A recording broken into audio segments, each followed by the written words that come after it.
ভাবুন তো, একটা বিশাল রাজপ্রাসাদ আর তার দুটো বড় অংশকে জুড়ে রেখেছে অত্যন্ত সরু, ধরুন প্রায় ঝুলন্ত একটা বারান্দা।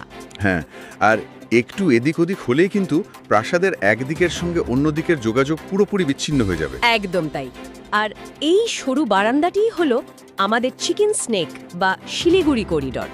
তো আজকের এই গভীর বিশ্লেষণে মানে আমরা মূলত সাম্প্রতিক নিউজ রিপোর্টস আর কিছু গোয়েন্দা প্রতিবেদন ঘেঁটে দেখার চেষ্টা করব। ঠিক কী কারণে রাজ্য সরকার এই অত্যন্ত স্পর্শকাতর এলাকার 120 একর জমি সদ্য কেন্দ্রের হাতে তুলে দিল, সেটাই আমাদের মূল ফোকাস। ওই 120 একর সংখ্যাটা শুনতে খুব সামান্য লাগতে পারে, কিন্তু ভূরাজনৈতিক দাবার বোর্ডে এর চালটা কিন্তু বেশ বড়। আচ্ছা, সেটা কিভাবে? কারণ আমরা যারা এই বিষয়গুলো অনুসরণ করি তারা জানি যে এই করিডরটা হলো উত্তর পূর্ব ভারতের লাইফলাইন। এর চারপাশ ঘিরে নেপাল, ভুটান আর বাংলাদেশ এবং চীনের অবস্থানও আছে। হ্যাঁ, ঠিক বলেছেন। এই সব মিলিয়ে জায়গাটা এতটা সেন্সিটিভ। শুধু ভৌগোলিক অবস্থান নয়, এই সরু বারান্দার নিয়ন্ত্রণ নিয়ে এখন সম্পূর্ণ নতুন করে কৌশল সাজানো হচ্ছে। কিন্তু আমার একটা খটকা লাগছে এই নতুন করে কৌশল সাজানোর সময়টা নিয়ে। মানে ভৌগোলিক অবস্থান তো আর একদিনে তৈরি হয়নি।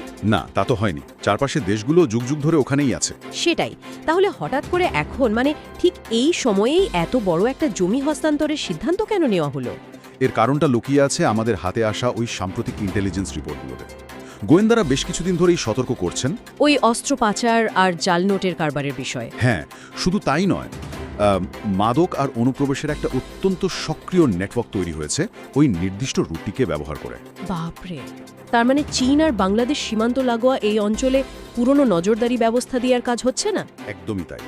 আর সেই জন্যই কাঁটাতার সেনার উপস্থিতি এবং বিএসএফের পরিকাঠামো একেবারে রুট লেভেল থেকে ঢেলে সাজানোর দরকার ছিল। এই জমির প্রয়োজনটা সেখানেই। আচ্ছা, এখানে একটু অন্যভাবে ভাবা যাক।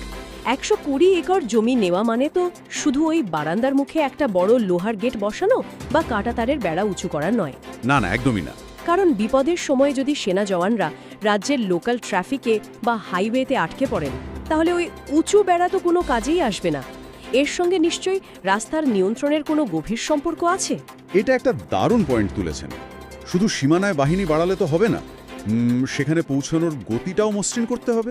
রাইট। আর এই মেকানিজমটা বোঝার জন্যই আমাদের দেখতে হবে কোন কোন রাস্তার দায়িত্ব কেন্দ্রের হাতে দেওয়া হয়েছে। যেমন ধরুন, হাসিমারা থেকে জয়গাঁও, তারপর ওই ময়নাগুড়ি হয়ে চ্যাংরাবান্ধা যাওয়ার রাস্তাটাও তো আছে। হ্যাঁ, আর শিলিগুড়ি থেকে দার্জিলিং যাওয়ার প্রধান রাস্তাটাও এর মধ্যে পড়ছে।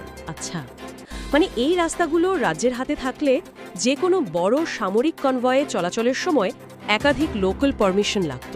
ঠিক তাই। লোকাল ব্যুরোক্রেসি এবং স্টেট লেভেলের ক্লিয়ারেন্সের প্রয়োজন হয়, যা অত্যন্ত সময় সাপেক্ষ। বুঝতে পারছি।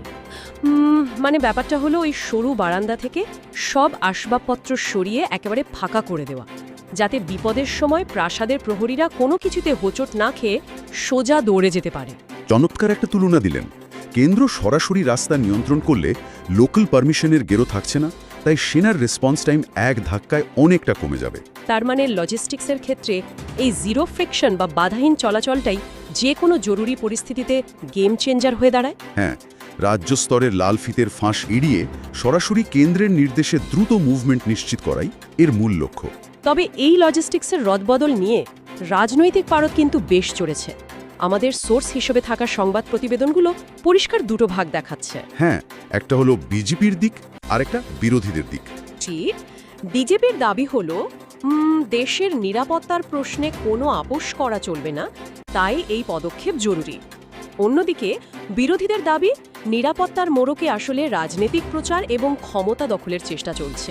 যদিও আমরা এখানে কোনো পক্ষের হয়েই সাফাই গাইছি না বা কোনো মতাদর্শকে সমর্থন করছি না। একদমই না। আমাদের কাজ শুধু রিপোর্টগুলোতে থাকা তথ্যগুলো সামনে আনা। এবং সেই তথ্যগুলো থেকে একটা বিষয় কিন্তু দিনের আলোর মতো পরিষ্কার। রাজনৈতিক দৃষ্টিকোণ বা বিতর্ক যাই থাক না কেন, চিকেন স্নেক এখন প্রশাসনের সর্বোচ্চ অধিকার পাচ্ছে। ঠিক তাই। জাতীয় লজিস্টিক্সের স্বার্থে একে আর দুর্বল জায়গা হিসেবে ফেলে রাখার কোনো সুযোগ নেই। অর্থাৎ মানচিত্রের ওই ছোট্ট একটা অংশই কিভাবে গোটা দেশের লজিস্টিক্স আর সুরক্ষার মেরুদণ্ড হয়ে কাজ করে, সেটা আজ খুব স্পষ্ট হয়ে গেল। হ্যাঁ, আলোচনাটা সত্যি খুব ইন্টারেস্টিং ছিল। একটা চিন্তা মাথায় আসছে, যেটা সত্যিই ভাবার মতো। আজকে মাত্র কয়েক কিলোমিটার এলাকা নিশ্ছিদ্র করতে আমরা রাস্তা এবং জমির মালিকানা বদলের মতো এত বড় কাঠামোগতে পরিবর্তন করছি। রাইট।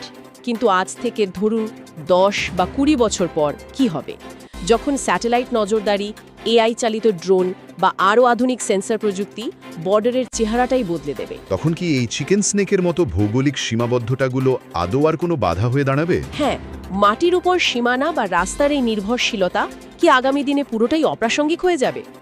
এটা এমন একটা প্রশ্ন যার উত্তর খোঁজার মাধ্যমেই হয়তো আগামী দিনের ভূ রাজনীতির রূপরেখা তৈরি হবে।